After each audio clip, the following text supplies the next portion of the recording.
On utilise cette même préparation de 20 grammes par litre, aussi bien en usage externe qu'en usage interne. C'est donc quelque chose de polyvalent et très commode. Oui, c'est l'origine de la découverte de Delbé. Tout à fait. Pour aider à la cicatrisation des plaies de soldats blessés pendant la guerre. Oui.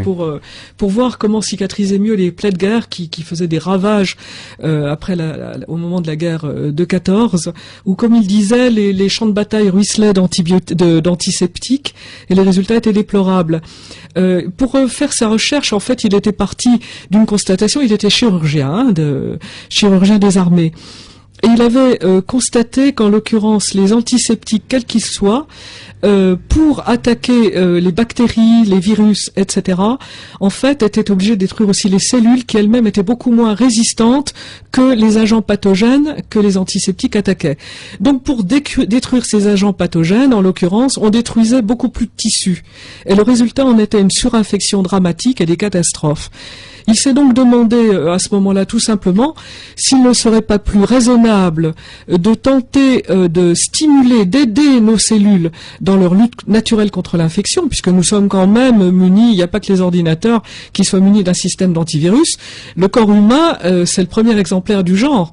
On a un bon système de défense qui, lorsqu'il est fonctionnel, nous permet de passer au travers de tout. Vous savez, même au Moyen-Âge, pendant les épidémies de peste qui quand même ravageaient l'Europe, on a eu des gens qui ont survécu. Il y a eu des médecins qui sont passés au travers. Je pense à Arnaud de Villeneuve qui a soigné des cas pestiférés graves pendant des années et qui n'a jamais été malade. Je pensais à Michel de Notre-Dame, entre autres aussi. La même chose, il y en avait toute une petite liste à l'époque.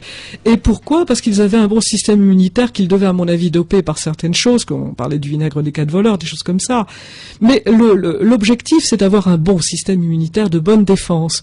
Ce qui fait que même si l'on est victime, je dirais, d'une épidémie soudaine parce que on est un peu fatigué, stressé à cette période-là, etc., on aura beaucoup plus de chances de s'en remettre et de passer au travers des gouttes. Vous avez des gens qui peuvent mourir d'une simple petite grippe et d'autres qui sont capables de se remettre de maladies très graves presque magiquement. Ça, c'est uniquement ce qui se passe quand on a un bon système immunitaire qui va prendre le relais et surtout si on autorise ce système immunitaire à agir au lieu de l'esquinter avec des produits chimiques qui risquent au contraire de l'empêcher d'agir. Marie-France Muller, en France, sommes-nous en déficit de magnésium?